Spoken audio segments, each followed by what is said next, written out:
Hello，大家好，我係 Michael 啊，今日同大家介紹一個惠陽中心區一個樓盤啦，叫做君悅豪田啊，就係呢個新號呢個樓盤啦。咁呢個樓盤係12年呢個樓齡嘅吓。依家我企呢個位置咧就係一個人民三路，呢條係惠陽一個主幹道嚟啦吓。咁呢條大道咧可以通往去深圳一個高速路口噶吓，咁只有500米嘅一個路程啫啊！喺上方可以睇得到呢個路牌啦。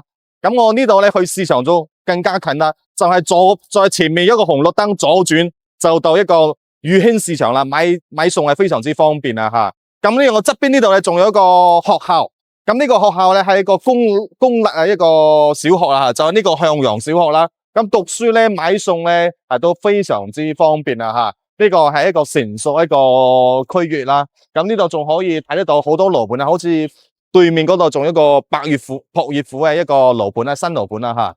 咁依家咧我哋事不宜遲，上去呢個花園望一望先喎。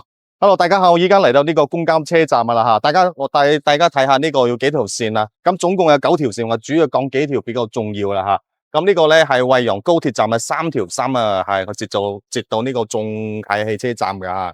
咁咧從3條7咧就係呢個惠東城南客運站咧，直接到呢個惠陽汽車站嚟。依家我哋係北環路口南嘅呢個位置吓。咁咧仲有一個深匯二線咧，就喺個深圳14地鐵後線咧直接到呢個依家我哋喺呢個位置嘅吓，總站係到呢個科技園，呢條係去深圳呢條線啦吓。好啦，咁公交呢個講完，我哋直接去花園望一望先啦。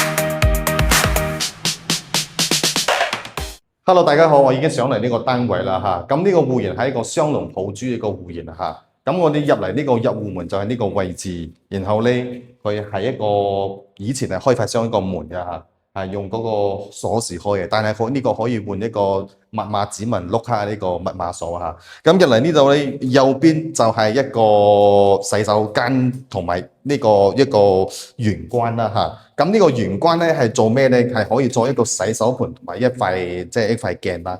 咁呢度咧洗手間咧就可以利用嘅位置更加闊綽啦，可以睇到呢個位置嘅嚇。咁呢度沖涼啦，上廁所，咁呢度刷牙洗面分開式嘅嚇。咁呢度就係一個房間啦。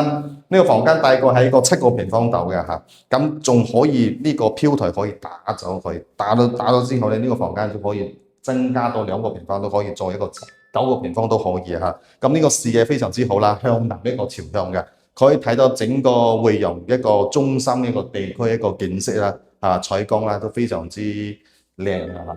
咁你再睇下呢個一個客廳同埋餐廳先。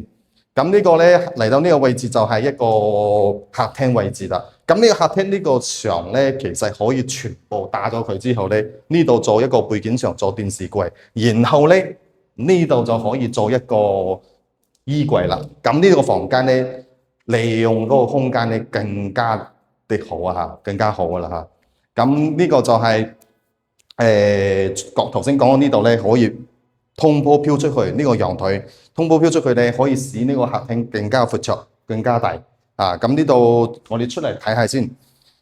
從出嚟呢個陽台咧，可以睇到整個景色啦，同嗰個房間係一樣嘅。咁嗰邊咧最高一層樓咧，就係我哋惠陽地標線一個1中心啊，60層一座大樓啦嚇。咁咧呢度咧下面仲有學校啦，向陽小學啦，同埋有市場啦。